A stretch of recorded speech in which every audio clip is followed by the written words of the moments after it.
Et sans plus tarder, nous allons introduire celui qu'on ne présente plus dans nos congrès, Euh, notre grand ami, Bonjour. pour 5 questions. Alors, il faut que j'appuie sur quelques... Hein? C'est bon. 5 minutes. Non. Tu as le temps que tu veux. Alors, j'ai 5 sujets en 5 minutes. Alors, tenez-vous bien, hyponatrémie. C'est très simple. Vous vous posez un certain nombre de questions. Quelle est la définition de l'hyponatrémie? Globalement, est-ce que l'hyponatrémie est toujours asymptomatique? La correction doit être rapide, ce qui est faux. L'hyponatrémie chronique, elle se manifeste par une insuffisance de croissance? Oui, c'est vrai. L'hyponatrémie néonatale est toujours liée à un manque d'apport de sodium? Ce n'est pas toujours vrai. Alors, pour 2 éléments de physiopathologie. Premièrement, la définition, c'est une hyponatrémie est inférieure à 135 millimoles. Plus la natrémie est basse et plus les risques sont élevés, surtout les symptômes sont élevés. Alors, sur ce schéma, vous allez avoir 2 choses. Premièrement, vous voyez le volume intracellulaire de 0 à 15 ans, il ne bouge pas. Le volume extracellulaire de 0 à 15 ans, il descend et il diminue extrêmement vite. Pourquoi? Parce que le sodium, à la naissance, il est excrété au niveau du tubule proximal dans 66% et un tout petit peu au niveau du tubule contourné et un tout petit peu plus loin. Il y a un mécanisme extrêmement complexe qui fait à la fois intervenir des ions H, des ions OH, et puis il y a un équilibre avec quelques pompes de sodium qui font que le sodium est éliminé, sachant que le nouveau-né, il boit le lait de sa mère, il boit le sein. Le sein est très très très pauvre en sodium et il arrive à maintenir son équilibre tout simplement parce qu'il réabsorbe presque la totalité de son sodium et en plus de ça, le volume extracellulaire diminue. Donc avec ça, il maintient un certain équilibre. C'est pour cela que la natrémie est souvent normale chez le nouveau-né. Quand on est devant une hyponatrémie, on réfléchit en fonction premièrement de la natrémie, deuxièmement en fonction de l'osmolarité plasmatique et troisièmement en fonction de la fraction d'éjection du sodium urinaire. Donc, quand on a une osmolarité plasmatique qui est élevée, ça veut dire qu'il y a un problème d'interprétation des résultats. Lorsque l'osmolarité est basse, l'osmolalité est basse, à ce moment-là, on peut réfléchir soit en hypovolémie, euvolémie ou hypervolémie. Et là, on va réfléchir en fonction de la fraction d'éjection de sodium, c'est-à-dire le iono urinaire, et on combine les deux, natrémie, iono-urinaire. Et là, vous avez un certain nombre bien sûr, de diagnostics à évoquer. La perte, si vous avez un enfant qui retient son sel, qui a une fraction d'excrétion de sodium qui est basse et qu'il a une hyponatrémie avec une osmolarité basse, ça veut dire que soit il vomit, soit il a de la diarrhée, enfin, il perd le sodium autrement. Celui qui garde le sodium urinaire et qui a une hyponatrémie, soit il a reçu des diurétiques, il pisse en même temps le sodium que l'eau, soit il a des minéralocorticoïdes. Donc, toujours quand vous avez une hyponatrémie, la première cause, c'est le manque d'apport. La deuxième cause, si vous n'avez pas d'éléments, vous faites un iono urinaire pour voir la natri-URS. Le traitement, c'est d'abord la prévention. C'est apporter du sodium dès le lendemain du jour de vie, en apportant minimum 1 milli-équivalent par kilo et par jour. L'idéal, c'est d'apporter 2 milli-équivalents qui vont permettre à ce moment-là de ne pas avoir une dette sodée. Parce que si vous apportez très peu de sodium à la naissance, vous allez avoir une dette sodée qui va s'installer par la suite, surtout chez le prématuré, et vous allez vous retrouver avec un enfant qui a une insuffisance de croissance. D'accord? Donc, suivant. Les rectorragies, c'est très simple. C'est est-ce que les rectorragies néonatales peuvent être liées au sang maternel digéré? Oui, c'est la première cause qu'il faut éliminer. Est-ce que les rectorragies néonatales peuvent être liées à une allergie aux protéines de lait de vache? C'est possible, mais ce n'est pas la première des causes. Est-ce que l'allaitement maternel ne donne pas de rectorragie chez le nouveau-né? Si, ce qu'on appelle la colite. Notre maître ici, il la connaît très bien, il peut en parler. Il existe une association entre l'antibiothérapie en période néonatale et la rectorragie. Oui, on va voir, c'est l'une des principales causes. Faut-il arrêter l'allaitement immédiatement? Non, on va voir quand est-ce qu'il faut l'arrêter. D'accord? Alors le problème, d'abord, il faut le poser. Premièrement, rectorragie, c'est du sang rouge dans les selles, mélangé au sel. Ils n'ont pas uniquement du sang d'abord et les selles après. Il faut éliminer les autres causes mécaniques. Lésions traumatiques, fissures anales, ingestion du sang de la mère et ainsi de suite. examinez l'enfant. Une fois que vous avez éliminé toutes les autres causes, à ce moment-là, vous allez garder rectorragie néonatale sans cause. Et là, vous allez vous interroger sur le régime alimentaire de nouveau-né et celui de la mère, les médicaments et ainsi de suite. Une fois que vous êtes interrogé, vous allez vous retrouver avec cette situation-là, c'est-à-dire vous allez vous poser la question en disant « je mis des antibiotiques, oui ou non ?» Oui, c'est le seul élément qu'on trouve chez le nouveau-né qui explique en partie les rectorragies. Est-ce que comment il s'appelle? Est-ce qu'il a eu le sein de sa mère ou le lait de sa mère? Si c'est non, un nouveau-né qui a du lait artificiel, qui a reçu des antibiotiques, il a beaucoup plus de risques d'avoir des rectorragies que celui qui n'a pas reçu les antibiotiques et qui a eu le lait de mère. Est-ce que c'est uniquement valable pour les prématurés? La réponse est non. Quand on prend les enfants qui sont supérieurs à 36 semaines et ceux qui sont prématurés, on retrouve les mêmes éléments. Le lait, le sein maternel, il est protecteur contre les rectorragies et les antibiotiques prédisposent aux rectorragies. Donc, comment il faut raisonner? Là, il faut voir avec l'équipe de Trousseau. Donc, en fonction de l'examen clinique normal, oui, il faut faire une coproviro-décelle. Si elle est positive, on a une solution. Si elle est négative, on va regarder si les signes persistent. C'est au-delà de 4 jours qu'on commence à s'inquiéter. L'enfant peut garder, le nouveau-né peut garder des rectorragies. C'est l'examen clinique est normal et tout va bien pendant les 4 premiers jours de vie. Une fois que les 4 premiers jours de vie sont passés, on va réfléchir avec un pas à pas de Patrick Tougnon qui dit quoi? Qui dit inférieur à 4 jours, c'est la colite néonatale transitoire. Lié au lait de mère, aucun souci. Supérieur à 4 jours, à ce moment-là, on va se poser des questions. Est-ce que c'est une allergie aux protéines de lait de vache? On va exclure le lait de vache chez la mère pendant une période et après on fait faire des épisodes de réintroduction tous les 2 mois. Si la rectorragie persiste après 15 jours avec un enfant qui va bien, on va le mettre sous un hydrolysat de protéines de lait de vache. Et on ne se pose pas tellement de questions. Suivante, l'herpès néonatal. Un certain nombre de questions que vous allez vous poser. Est-ce qu'il est transmis uniquement pendant l'accouchement? La réponse est non. Il y a des formes anténatales qu'on appelle l'herpès... je vais le voir tout à l'heure. Est-ce qu'un herpès récurrent chez la mère est protecteur? Oui, contre les formes graves, mais pas contre les autres formes simples. L'herpès peut-il récidiver pendant la même période thérapeutique? Oui, parce qu'il peut y avoir un échec de traitement, c'est connu. Le traitement par acyclovir peut être relayé rapidement par voie orale, c'est ce qu'il faut. Avant, on faisait 3 semaines, 4 semaines par voie intraveineuse. Maintenant, on fait un relais par voie orale. Alors, l'attitude au moment de la naissance, c'est examiner les enfants, soigneusement l'enfant et faire des prélèvements. Comment on va faire les prélèvements? Enfin, on fait les prélèvements au 3e jour de vie avec le pharynx, la culture virale, les PCR et compagnie. Et à ce moment-là, on va se retrouver devant 3 formes cliniques. Première forme, c'est la forme simple localisée aux muqueuses qui arrive vers la 15e jour de vie, fin de la première semaine de vie, la forme liée au système nerveux central uniquement vers la 15e jour de vie, et la forme la plus grave, c'est la forme disséminée. Et comment, à ce moment-là, on doit agir? Premièrement, on va faire le bilan sanguin. Donc, je vous ai dit, l'écouvillonnage à J0 et G3. On fait la culture du prélèvement sanguin, mais surtout les PCR. Les PCR, elles reviennent assez souvent positives, elles reviennent très très vite. L'interféron, on ne le fait plus.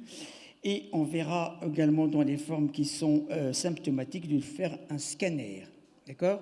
Alors, l'attitude en salle de naissance, elle est très simple. Premièrement, il faut regarder s'il y a des lésions herpétiques génitales chez la mère.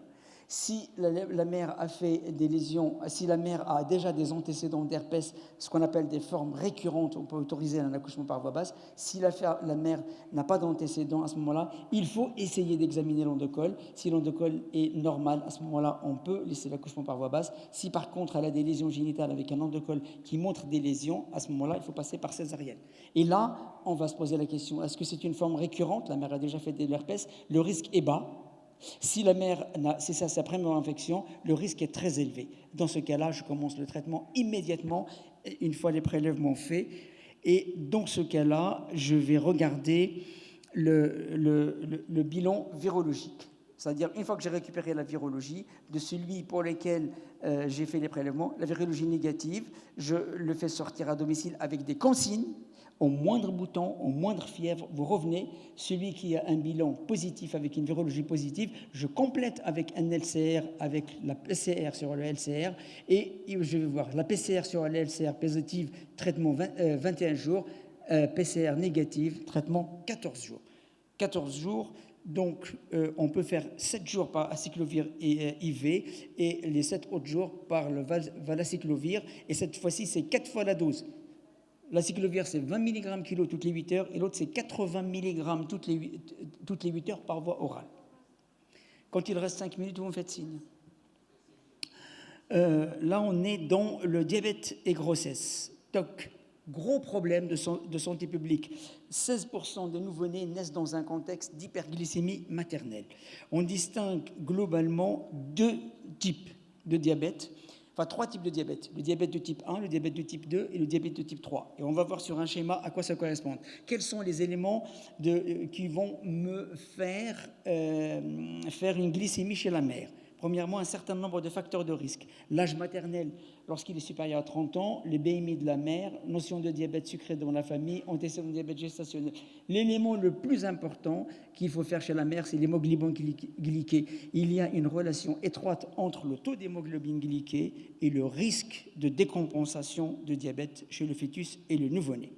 Les complications sont essentiellement les malformations dans le diabète de type 1, puisqu'il y a un déséquilibre du sucre pendant la période de l'organogénèse, c'est-à-dire surtout le premier trimestre de grossesse, et là vous avez toutes les complications malformatives. Et le diabète de type 2, qui est le diabète non insulinodépendant, peut entraîner des malformations, mais surtout il peut donner des cardiomyopathies, une macrosomie. Le diabète gestationnel, il donne essentiellement une macrosomie, la CMH très peu, mais également des détresses respiratoires parce qu'il inhibe le surfactant. Il peut y avoir également 2 autres principales c'est la macrosomie avec comme complication l'hypoglycémie liée à la viscéralomégalie, en particulier à l'augmentation de la taille et de la stimulation du pancréas. Là, c'est la seule chose sur laquelle je vais insister, alimentation immédiate, de préférence au sein. Il faut enrichir le lait, mais pas trop, parce que sinon vous rentrez dans un cercle vicieux où vous allez apporter du sucre, il va faire appel à l'insuline, vous augmentez le sucre, fait appel à l'insuline jusqu'au moment où vous n'en sortez plus. Il faut savoir tolérer quoi? Il faut savoir tolérer une glycémie basse pendant les premières 24 heures de vie, parce que l'enfant crée pendant ce temps-là, il va libérer, vous apportez des lipides, il va libérer des corps cétoniques. Le corps cétonique est une énergie que le cerveau utilise. Et le cerveau, c'est ce qui nous intéresse le plus. Voilà, la ventilation non invasive. La ventilation non invasive, vous vous posez un certain nombre de questions. Je vais faire juste un petit rappel physiologique pour vous dire à quoi elle sert. Et sur le plan physiopathologique, là, quand on est un nouveau-né, on a un déséquilibre entre une cage thoracique qui est molle et un poumon qui a tendance à se rétracter. C'est pour cela que les nouveau-nés, ils ont des signes de rétraction, ils ont des tirages, ils ont une détresse respiratoire.